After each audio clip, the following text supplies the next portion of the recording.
ஏங்க இப்ப இருக்க பொண்ணுங்களை பத்தி நீங்க என்ன நினைக்கிறீங்க? அதுவா? வாயால் சும்மா சொன்னாலும் உனக்கு புரியாது. கால்குலேட்டர் ஓப்பன் பண்ணிக்க. கணக்கு பண்ற அளவுக்கு அப்படி என்ன இருக்க போகுது? கேள்வி கேட்குற நீ பதில் சொல்ல வேண்டியது நான் கணக்கு பண்ணு அதை பண்ணிட்டு இருக்கேன். அதான் புரியாதுன்னு சொல்கிறேன்ல உனக்கு. நீ கணக்கு போட்டால் தான் தெளிவாக புரியும். கால்குலேட்டர் ஓப்பன் பண்ணு. சொல்லு. இப்போ இருக்கிற பொண்ணுங்கள்ல 75% க்யூட்டு. 75% கியூட்டா? நீ எங்க பார்த்த? உன்னை வச்சு தான் சொல்கிறேன். உன்ன மாதிரி தான் 75% இப்போதைக்கு இருக்கிறாங்க எல்லாரும். அதை வச்சு தான் சொல்கிறேன்.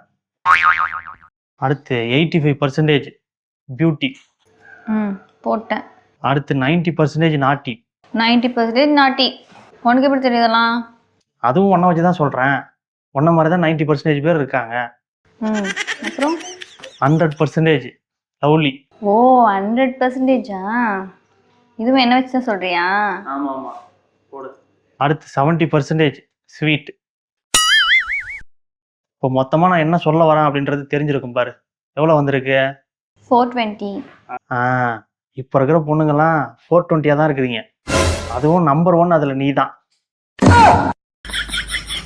நான் கல்யாணத்துக்கு முன்னாடி கங்கா மாரி இருந்துட்டு கல்யாணத்துக்கு அப்புறம் சந்திரமுகியாக மாறி புருஷனை ஆட்டி படைக்க வேண்டியது.